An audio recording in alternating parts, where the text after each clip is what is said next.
Welcome to NASCAR Coast to Coast, presented by Wheelan Engineering, also brought to you by Hercules Tire here on the Motor Racing Network. I'm Hannah Newhouse, alongside my co-host Kyle Rickey out in the good old state of Connecticut. It's been beautiful weather here in the North Carolina area, and that means short tracks were able to do plenty of racing over the weekend. And Kyle, Hickory Motor Speedway hosted twin late model events where a new winner found his way to victory lane not once, but twice.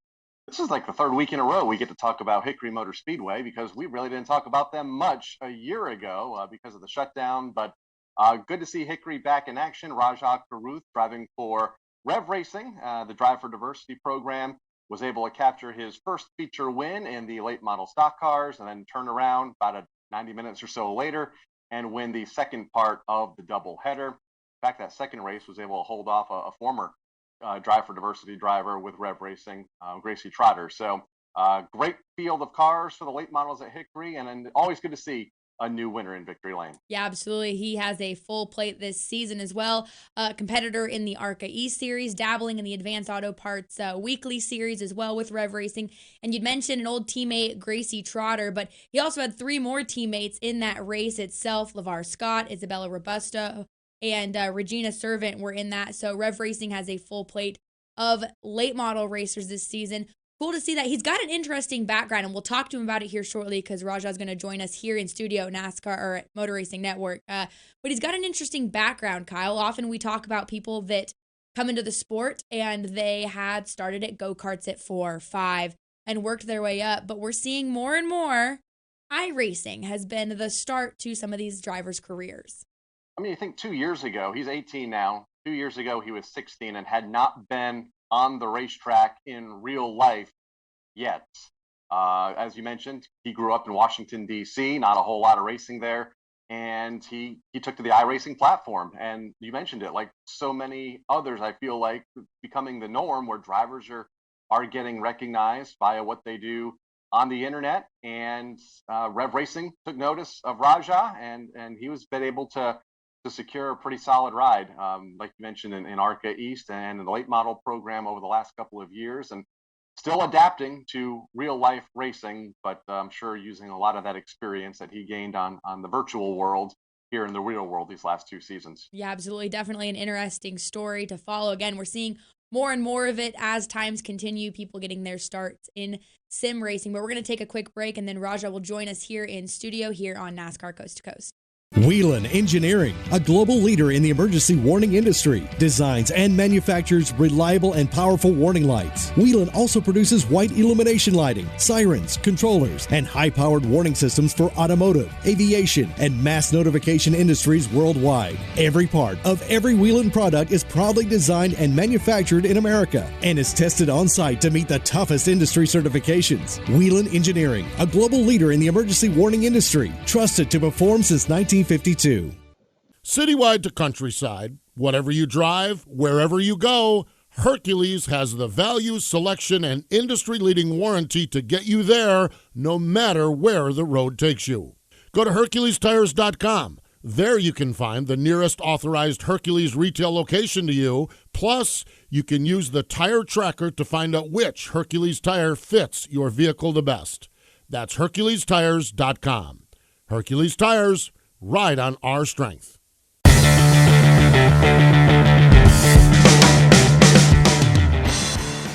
This past weekend at Hickory Motor Speedway, there was twin late model races, and they found a single winner visit victory lane in both of them, and he joins us now here in the studio. Rajah Caruth joins us as the winner of both of those. First and foremost, thank you so much for taking some time out of your day to come over here and hang out with us at NASCAR Coast to Coast, and congratulations on not one, but 2 wins this weekend. Definitely. Thanks for having me, Hannah. So you get into victory lane in your first race. It's a pretty quick turnaround. I've been to Hickory Motor Speedway. You don't have much time. You're back in the second one when you finally visited victory lane for the second time. Was that when it was able to all settle in and realize, hey, I've got 2 victories in the same night? I would say, yeah, definitely the first one kind of fell into our lap, but the second one, that was a pretty fun race. So definitely getting out the start-finish line. I don't know if you saw the race broadcast, but I can't really do a burnout, so that was kind of funny, but it's, yeah, definitely after that second one, it kind of sunk in. Held off Zach Clifton in race number 1, held off Gracie in race number 2. How tight was it there at the front of the field for those 2 events? Definitely. Kyle, that first one, like I said, it kind of really just worked out for us. And that second one, racing hard with Gracie for that last 25 laps. I mean, I told her after, I was like, thank you, I owe you one, because guarantee anybody else would have driven through me. So that was a blast, and it was fun to go race like that. It's definitely nice when you have people you're racing with that you trust, that you know they're not going to drive through your door, and Gracie is definitely one of those drivers. We can talk about Hickory a little bit more, but I want to talk about your full season. You've got a pretty full plate this year with the ARCA E Series coming off of a fourth at Five Flags, also dabbling in the Advanced Auto Parts Series. How are you tackling this season? Because it's a full plate for you with Rev Racing. Definitely, and I'm still in school, and I'm still doing iRacing stuff. So I definitely got a lot on my plate, but it's pretty simple. I mean, I'm just at the shop working on our ARCA or late model stuff, and then at home doing homework or sim racing. So it's definitely a lot of stuff going on, but I got a good group of guys around me at Rev Racing, and it's pretty cool right now. 2 starts in the ARCA Menards East Series, an 11th at New Smyrna, a 4th at Pensacola, as Hannah mentioned. What were some of the big takeaways for you in those 2 races? Much heavier stock cars, much different than the NASCAR All-American or the Advanced Auto Parts Weekly Series late models. Man, I'm gonna be honest. At Pensacola, I was falling out the seat. Like lap 40, man, I was like, "There is no way I'm finishing this race." But I think from that point on, it was kind of ever since Pensacola, I've kind of realized, all right, I got to do a little bit better job with making sure I'm right for Nashville and Dover. So it was a pretty big learning curve. I won't say it was as big as going from legend cars to late models last summer, but really from late models to ARCA stuff has not been as difficult as I thought it would be, but definitely not to undersell it at all. And I'm excited to go to places like Dover and Milwaukee, like bigger places. I mean, I've only been to like a half mile before, so to go to these different places and learning how radials feel, and learning how to manage longer races as well, and to have brake fans to play with. So many different variables now, so it's pretty cool. That's crazy to think how you ultimately got here. You know, you talk about going to Dover for the first time. That is an insane racetrack. Even as a fan, the first time I remember standing in the infield and watching him bonsai into turn one. I'm excited for you to experience that as a driver. We talked about the transition, though, from Legends, late models to ARCA car. But let's talk about how you got here. Essentially, we talked about it a little bit at the beginning with iRacing. We're seeing more and more of that. Not but a handful of years ago, it seems, though, you'd never raced a stock car before. You had primarily iRacing experience, got picked up and noticed by Rev Racing. Talk about that journey and ultimately what led you to Rev Racing. Definitely. I would say I'm pretty fortunate to be like where I'm at right now. I mean, I got on iRacing the summer that they started the Ignite series, and was able to make some waves in that way. I was able to make the Drive for Diversity youth program, and I mean, the rest is kind of history. I mean, to get on sim racing was somewhat lucky, just because, I mean, I'm from Atlanta. I grew up in DC, so I didn't really have any connection in the racing world. Not to mention, really, the closest thing to DC is like Southside, and now Southside's closed. So definitely going the sim racing route was I was definitely fortunate to get noticed through there. And I mean, it's a lot of people have helped me. I mean, definitely, I would say I grew up with, I guess, food on the table and clothes on my back, but we weren't a racing family, so that none of that was really an option. So to be in this program, I'm extremely lucky. So you're from Atlanta. You grew up in Washington, D.C. You're not from a racing family.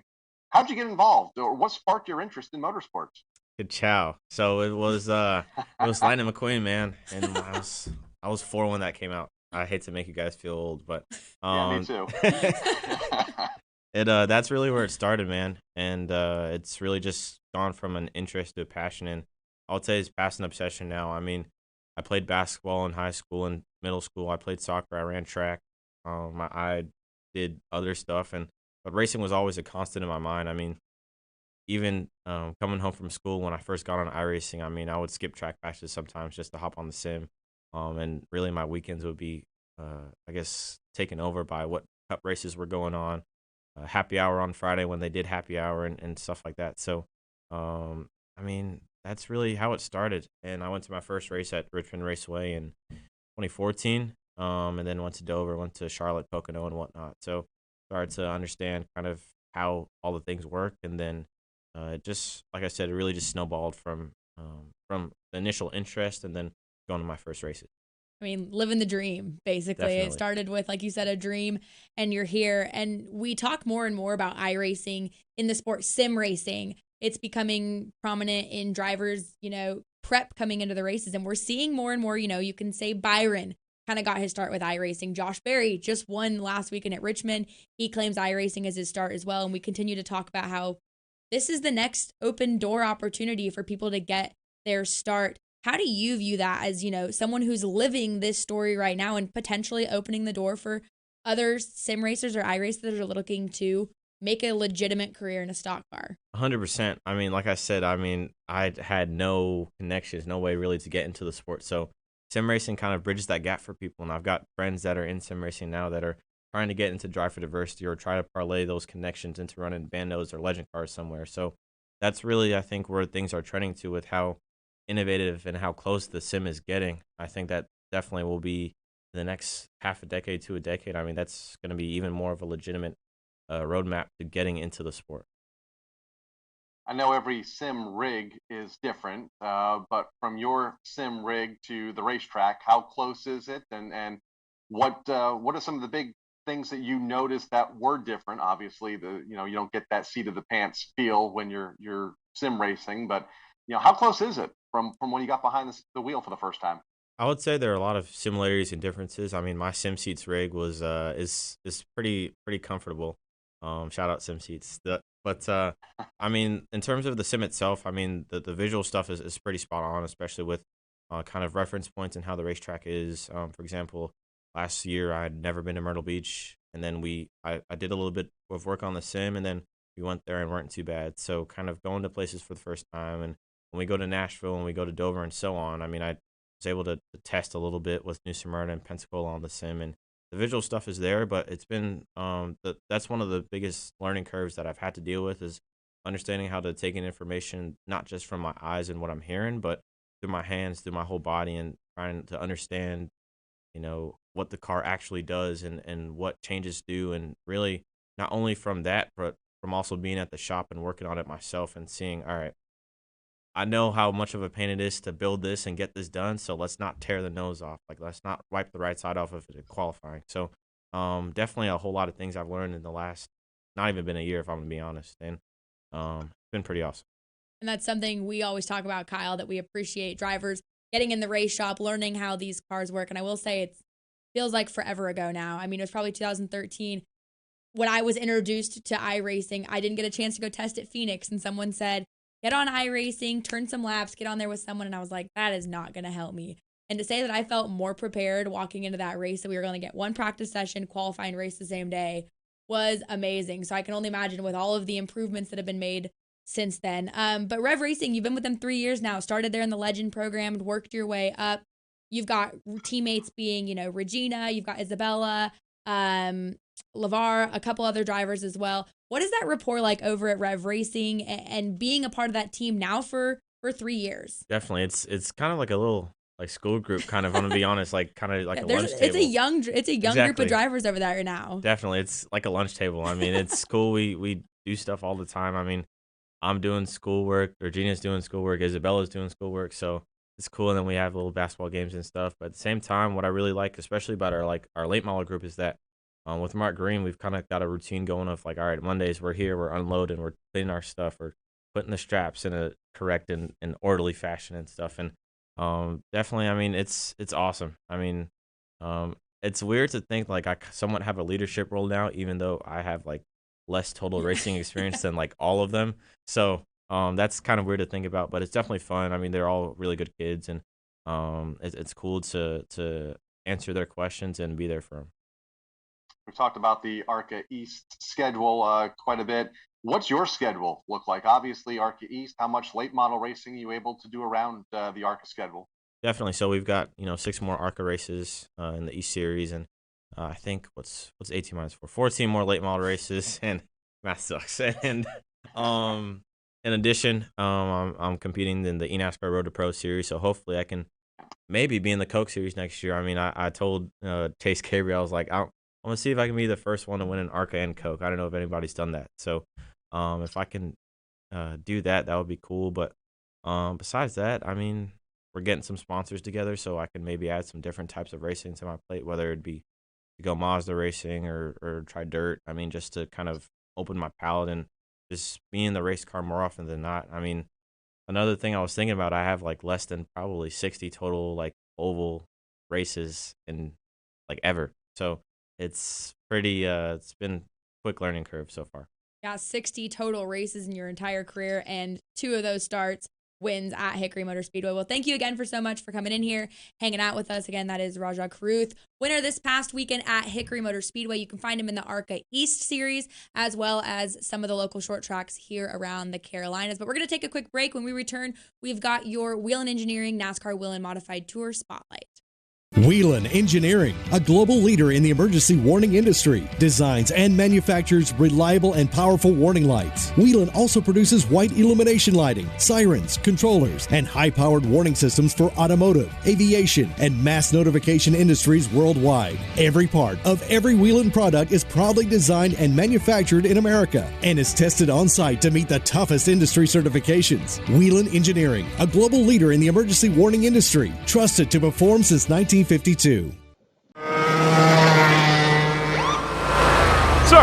are you aware you were going 40 miles an hour? This is a residential area. Sure, but I'm on my lawnmower? Wait, am I getting a ticket? No, I've just never seen anyone top 9 miles an hour on one of those bad boys. And mow their entire lawn in 30 seconds? What got into you? Well, it did fuel up at Sunoco this morning. At Sunoco, we know how to fuel peak performance. We've been doing it for American racing for over 50 years. Fuel your best.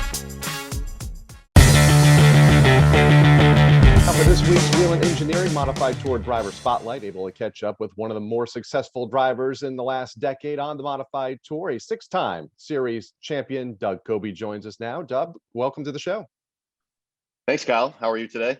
I am well. Let's jump right in. Talk about your career. Obviously, a lot of folks know you from your modified success in the open wheel ranks up here in the Northeast, but you also drove some cars with fenders on them. We'll talk more about that in a moment. But even before that, what got you into the sport? What attracted you to motorsports and ultimately sparked the idea of you wanting to be a driver? Oh, well, I started in quarter midgets like a lot of people do. And it was my sister who got us involved. She's a few years older than me. And my parents took us to the local quarter midget speedway at Silver City in Meriden, Connecticut. And my sister saw some girls racing and she wanted to race too. And so we ended up getting a quarter midget that following year. And then my sister ended up not being able to get into the car. So I got into the car with some wood blocks on the pedals and a pillow from our couch behind me to push me closer to the steering wheel, and started that season. And, we got involved in racing to begin with because my father was a modified racer at Stafford and Riverside Park. Didn't have too much success, but he was always a car guy back in high school and was known throughout the town of Milford, Connecticut to have, fast cars ripping around town, getting chased by the cops, I guess. And actually my mother's brother, so my uncle, raced quarter midgets when they were kids. So it was kind of just a natural fit for us to get involved. You mentioned your dad ran modifieds, but modifieds wasn't always a part of your path. Was the initial goal stock car racing? I mean, you had a lot of success in late models, pro stocks at Stafford. Was that first goal always to go the stock car route? It was, for sure. We had considered going into the Legends cars right after quarter midgets, but at the time, you're talking in the mid 90s, the Legends cars weren't anything that they are today. We probably would have done that, in fact, if we were doing it right now. And my dad basically said, you're racing Stafford next year in a late model, because if you're going to do anything in a race car, you're going to learn how to race at Stafford. And if you can start picking up tricks and tips and learn how to race there, you'll be good anywhere. And so, yeah, we got a late model for back in 1996. And, it was a brand new Jay Stewart car. We sold all of our quarter midget equipment to get this brand new late model, and, had some learning curve from the beginning, for sure. I remember the first time I really ever took the car on the track. It pushed so bad going into turn one, I drove it straight into the guardrail right where the safer barrier is now up there. So, spent a couple seasons learning the late models, and then moved up, to the pro stocks, which, are kind of, I don't want to say they're like a super late model today, but they're, certainly a step up from the Stafford late models. And yeah, we planned to go, Busch North racing really was the idea. never to get into a modified. My father didn't want me to get into a modified. And, just with the changes going on with the Busch North Series at the time and the amount of money it took and sponsorship being tight for us basically my whole life, we ended up going the SK modified route at Stafford and then up to the Tour after that. Do you remember your first Tour start way back in, I think, 2001, maybe 2002? That was 2002. It was at Stafford. Don King owned the 28 car that Jamie Asklar was driving. And I actually bought my Pro Stock from the Kings when they moved up to the SKs and the Tour Modifieds with Jamie. They had their Pro Stock sitting there that Dave Etheridge was driving, the Foxwood cars at Stafford.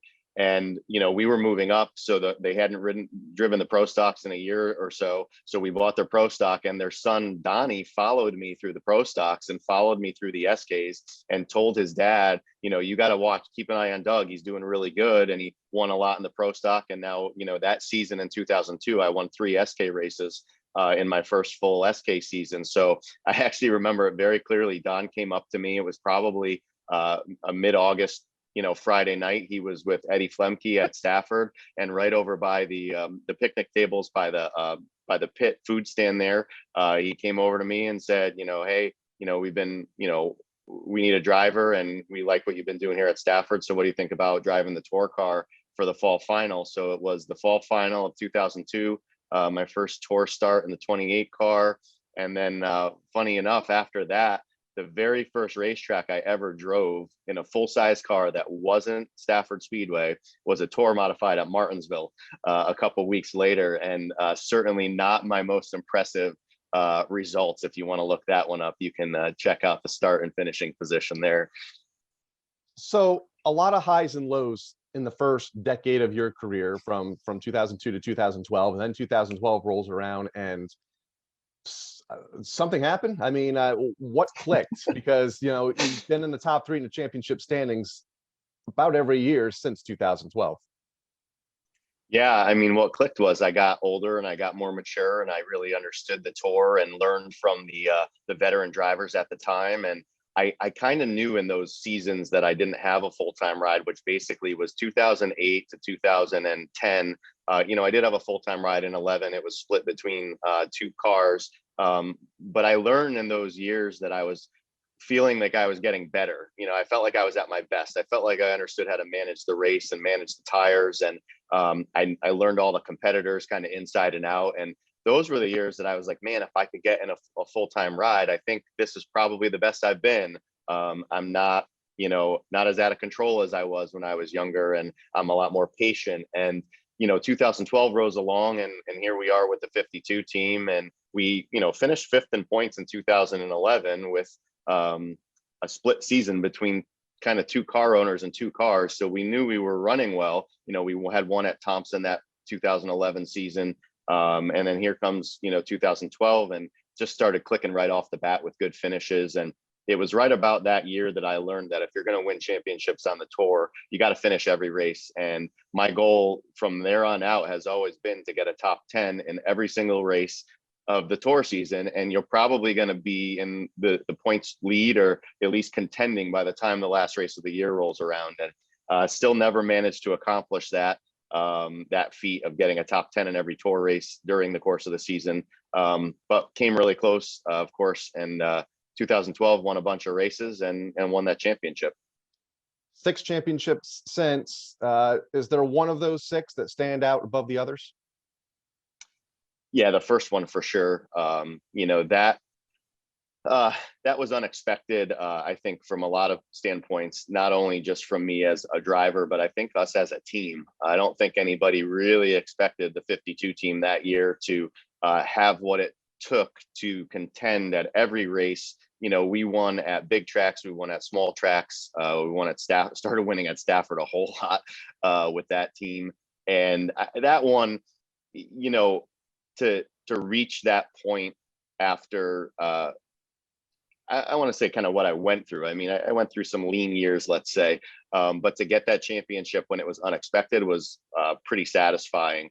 I'd also say that the one in 2014, my first one driving for Mike Smariglio, was pretty important for me from a mindset. I didn't know what was going to happen when I changed teams. And then we ended up going out there and, we didn't dominate the season. We were just super consistent. We had one win that season, but it was enough to keep us in the points lead. And we just kind of managed to pull that one off. So that was, also something that I'll remember. The other ones are all special, but those first two certainly take the cake. And now you go into your second year as a car owner on the NASCAR Whelen Modified Tour. Oh boy. Yeah. What kind of a challenge was that a year ago? Trying to start up a team. What kind of challenge? What was that challenge? Yeah. What kind of challenge was that, or is that? It's a challenge every week to contend against, Justin and Craig Lutz and Ronnie Silk's team. I mean, these guys are all on the top of their game, and instead of just showing up, and focusing on driving, there's just a lot more for me to focus on in terms of, making sure everything's prepared and making sure that all the crew guys are where they want to be. And I got to think a few races down the road, moving around equipment and where we're going to race. So it's been a challenge for sure. I'm not necessarily sure, that this is my forever future of being a car owner and running my own deal, but it's what I had to do to keep my race team together, to keep the people together, and to keep this rolling along with our sponsors, Mayhew Tools and Reynolds Auto Wrecking, Modulewski's Towing, all these people who helped me out a ton when I was with the 2 team. I just didn't want to see it go away. So for me, it was the most logical choice to keep us running up front. And I think last year in the 9 races that we put together on the tour, I think we proved that no matter who owns the car, our team's still going to run up front. And we're building equipment, we're building, moving some people around and trying to get better every week. And that's a big challenge. But, so far it's been great. And it's great because I have great people supporting me from, Steve Pickens and John Lawless and all the people who, actually helped me out financially, to then, of course, the crew guys and Phil Moran, my crew chief, working on the car to get it there every week. Doug, appreciate the time. Best of luck to you when you get back on the track. Yeah, thanks, Kyle. Thanks for having me. Doug Coby, this week's Wieland Engineering Modified Tour Driver Spotlight. Wheelan Engineering, a global leader in the emergency warning industry, designs and manufactures reliable and powerful warning lights. Wheelan also produces white illumination lighting, sirens, controllers, and high-powered warning systems for automotive, aviation, and mass notification industries worldwide. Every part of every Wheelan product is proudly designed and manufactured in America and is tested on-site to meet the toughest industry certifications. Wheelan Engineering, a global leader in the emergency warning industry, trusted to perform since 1952.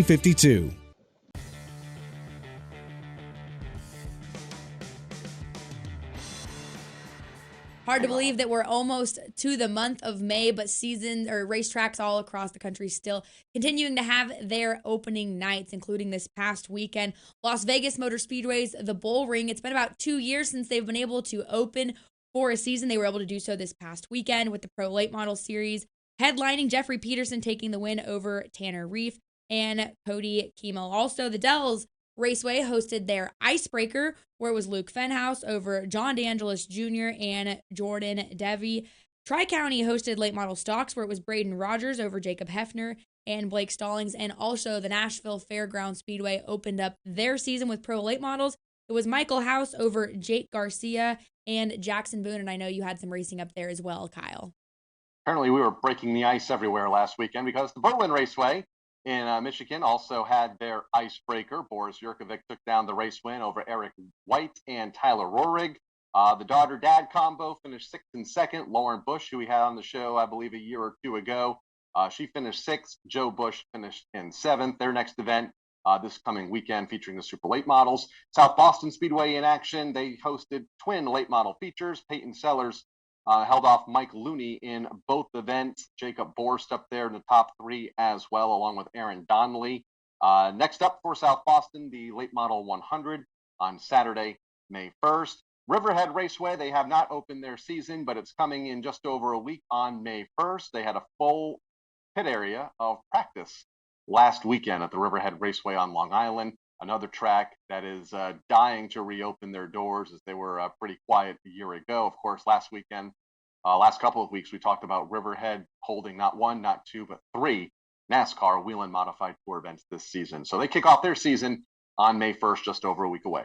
Yeah, and usually at the beginning of the year, Kyle, we have a couple weeks where we have sparse racing, and we're usually trying to come up with something. But this upcoming weekend is not one of them. It is a full-packed weekend of racing, both at the short track level in NASCAR's regional touring divisions as well, with the ARCA Menard Series being back in action at the high banks of Talladega. Always an interesting race when the ARCA Series visits these big racetracks.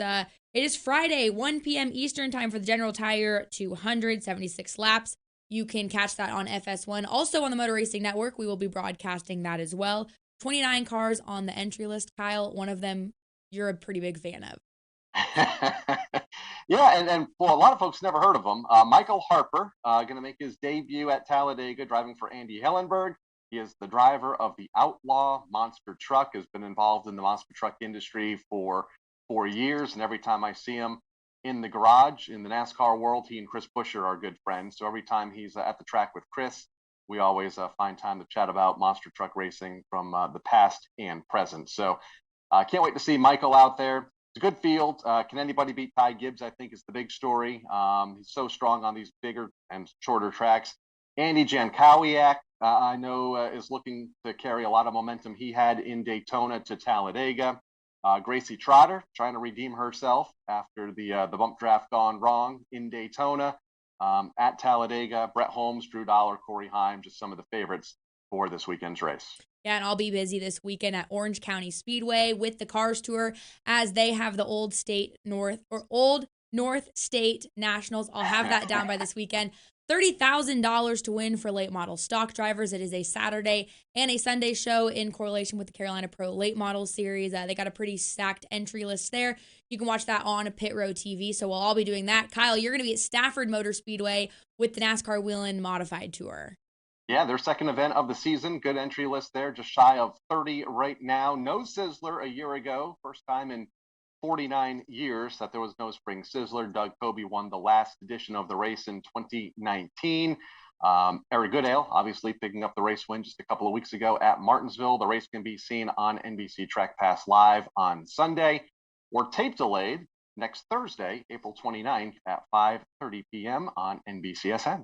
Lots of racing this weekend. If you have the opportunity to, get out, support your local short tracks. If you can't, again, lots of viewing options for those racetracks across the country. Again, we want to thank Rajah Caruth for coming in here, hanging out with us, and congratulations on those wins this past weekend.